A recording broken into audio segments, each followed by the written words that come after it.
Mike Singletary, an iconic figure in the realm of American football, stands as a testament to the enduring spirit of the sport. With a storied career that saw him excel as a legendary linebacker in the NFL, Mike's insights into the evolving landscape of college sports, particularly concerning name, image, and likeness, NIL, carry immense weight. His unwavering commitment to the game and its athletes has now led him to become a pivotal voice in shaping the future of collegiate athletics. Today, we have the privilege of delving into Mike's perspectives on NIL, its challenges, and the transformative solutions it demands. Thank you so much, Mike Singletary, for joining us here in AwareNow to share this space and to share some of your story. Thank you so much. You're quite welcome. Thank you. So let's get started this way. With all the things that are happening in the world of college sports right now, particularly around NIL, Mike, what do you think? What do you think about NIL? What's right? What's wrong? Well, I think first of all, is when the whole thing has continued to progress, and from the beginning until right now, it's just a bit chaotic, and NIL is something that just took off, and everything else has been trying to catch up with it. Whether it's the kids, whether it's the parents, whether it's the coaches. Everybody's trying to get their arms around it, and every time you try to figure out something else breaks loose. So I just believe that when Greg and I talked about it, I think maybe the second or third time, the thing that we kept coming up with was finding a way to bring it back to team. How do we help these athletes? How do we help these coaches? How do we help these players find a way to pick a game that's always been about team, that's now just kind of taking it out, and now everybody's on your own. Everybody, you do your own thing, and we're in the locker room together. We'll go out there and play together, but each and every day we go our separate ways because somebody's calling us about a deal. And not to even mention some of the other things that's happening in college football. So I just think that it's a chaotic situation right now. And little by little, various ones are trying to come in and calm it down. And the IRS is trying to figure out a way to get their part of it, and really help the kids understand that there are consequences involved in taking the money and how you take the money. So it's a lot of legislature around it. So it's a lot of confusion. So with Greg and I, we're just looking primarily at the kid. How do we help these young men that all of a sudden, all of these voices are coming at you, not only for representation, not only for money, not only for, take it to the next level in your playing ability, but it's taking your focus. And a lot of guys are so young. They're not ready for all of this. They just want to play football. They just want to play the game, man. And now all of a sudden you have thrust them into a situation where there are a lot of other games involved that they're not familiar with. And to that point, everyone in sports can see that there are some challenges, ones that you just referenced within college sports. But with every problem found, there is an opportunity to seek a solution. So when it comes to NIL, what do you feel that solution is? Where do we begin there? Well, I think one of the solutions, there are certainly others, but I think when Greg and I sat down and really talked about the opportunity and how do we bring it back to something positive? How do we take this negative and not just sit down and continue to throw mud at the situation, but really try and figure out, okay, so what do we do? How do we help this situation? How do we help the kids? How do we help the coaches? How do we help the university? How do we help the parents? And so I think that at the end of the day, trying to figure out a way to, if the money is available and the kids are going to take the money, how do we help the people that are giving the money? How do we help them feel that they're doing the right thing? How do we turn that into a positive so you don't feel like you're paying the kid to play? And then how do you help the kid not feel like the bad guy because you're taking the money?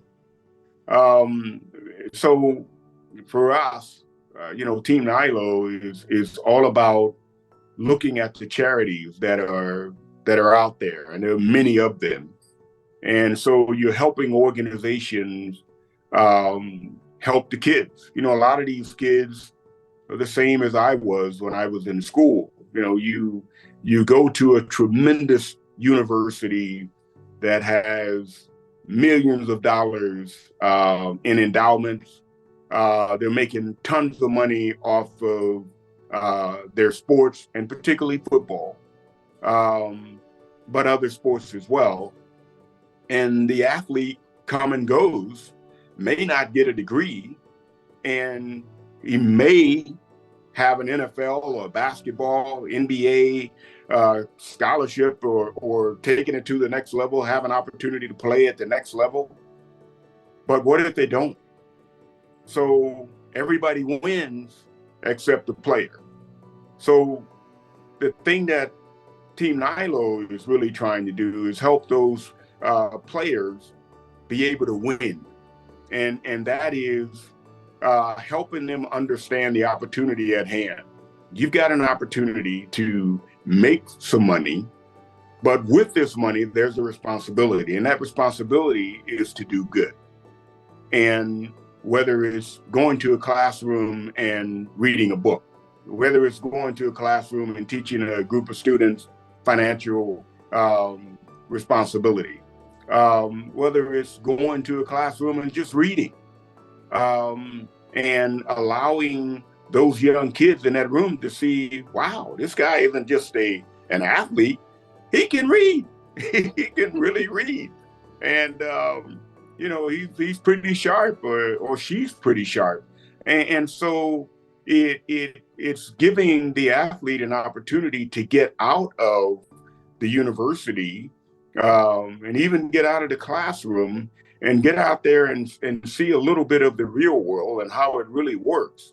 But at the same time, be able to give something of yourself, whether it's going to a hospital and visiting kids, whether it's going to the elderly home and being able to visit someone who maybe haven't seen their kids in months or whatever, being able to go and see them and talk to them and spend some time there. So, there are just tons of opportunities to do good. And I think NIL is really trying to help corporate America understand that we can be the bridge between you and the kid. And for years, you've helped the university, you've donated to the university. Well, now you can help the kids in a very personal way, be able to help them get to the next level. And so that's the thing that we see at Team NILO that we're trying to do in enhancing the whole NIL situation, making the best of a tough situation. Mm-hmm, mm-hmm. And I love how you speak about the next level, not just on the court, and it's not just about the stats that are produced there. It's about the stories, their own personal stories that they're creating and cultivating along the way. Absolutely. And for these students to realize that their value is not just on the court, but off it as well.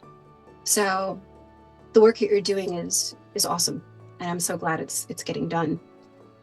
Let's put on a different hat for a moment. Let's put on the hat of, say, a head coach of a college team. What is the win for that coach in working with Team NILO? I know before, a moment ago, you said that with all these deals going and whatnot, that a lot of the focus was being taken away from some of these athletes. So where does the way that Team NILO works help a coach who's trying to rein in all these athletes that he has? I think that for a head coach in college, it just depends on every deal is different. But really, for the head coach in college, you really want to help your I would say your MVPs, your starters, the guys that are getting the monies or what have you. You're hoping that the deal is structured where the other guys on the team are the ones that are helping them deliver the goods, so to speak. If I'm a quarterback and if I'm getting paid for an offensive player, for an offensive lineman, you're hoping, man, I'm protecting this guy, so hopefully they think about me. So the quarterback shows a little love for the offensive lineman, the running back, the tight end, or whatever, whoever's getting paid. Those linemen, if it's the wide receivers, that's the great thing about the game of football. Nobody is great on their own. There's always somebody else. Anything that I've ever done, any award that I've ever gotten in football, I've always gone back to my defensive line. And if I went to the Pro Bowl, if I was Defensive Player of the Year, I always came back to those guys and say, hey, what can I get you? What do you need? Or ask somebody else, what does this guy want? What is he looking for? And try to get all of my defensive linemen the same thing, a pair of boots, a watch, or whatever that might be. But giving them something to let them know, hey, I see you and I appreciate you. And I'm not only going to take this and give back to my family, but I'm also going to give back to my second family, and that's you guys. And so being able to really, really understand team, and for a head coach, that's something that he can really help drive and guide for a player that has this money. Hey, am I just going to go out and buy a car? Am I just going to go buy, a new watch? How many watches do I need? Or am I going to bring some really heartfelt love to this team? And you are so right that it just goes back to team, and which is why I love Team NILO, technology empowering all missions, and to really not just throw an acronym around, but to actually live it and breathe it. Absolutely. Is so important, which is the same way with NIL, and then we can say, yes, name, image, likeness, but we can also say, now it's legit. Like now we are legitimizing this space with purpose, with intention, with integrity. Yes. So, yeah. Let's close this way. For all the coaches and players, universities that are out there that may be hearing this, what is maybe one more thing you'd like to share with them about transforming themselves as individuals, about transforming their programs? What's one piece of advice you might share? I think that, as a player, I think if I were a player in today's game, wow, the most important thing that I would try and have a player understand is the value of a mentor. Being able to find someone that's traveled this journey and be able to talk to someone who's they've gone places that I want to go. They've been there. They've traveled those roads. They've had successes and failures. One of the greatest parts of any success that I've ever had is always taking the time to find a mentor and be able to tell them, hey, I want you to tell me what you see. first of all, I'm going to ask you, what am I missing? What am I lacking? Both as a person, academically, as a player. What am I missing? What do I need to do in order to get to the next level? And be able to, finding a mentor is a very difficult thing to do. It's very hard to do because there are not a lot of people that really care enough to see you and help you with that. So you, first of all, got to do a great job in finding a mentor. Once you find that mentor, now it's asking the right questions and allowing them to tell you what they see. And then you got to be man enough to take it. And, you can say, hey, I don't see that. Well, are they your mentor or what? It may be bad news to you. Well, Mike, you're not doing your job. You're supposed to be studying more. I see you partying more. Things like that. We all need somebody looking and that has our back, that can say, hey, man, you know what? You're doing a little bit too much partying. Hey, you're spending a little bit too much money. Hey, you're spending a little bit too much time doing this when you should be doing that. Those are things that are extremely, extremely valuable. So if I were a kid in college, I would tell a kid, find that mentor, somebody that can sit you down, because I promise you, you don't know everything. You need some help. Whoever you are, you need some help. I still need it. So I know they do. That's awesome advice. And I hear you, and I feel like, to your point, what you just shared, that when someone is honest with you, you in turn have to be honest with yourself to be able to receive that honesty, right? Absolutely. Absolutely. Yeah.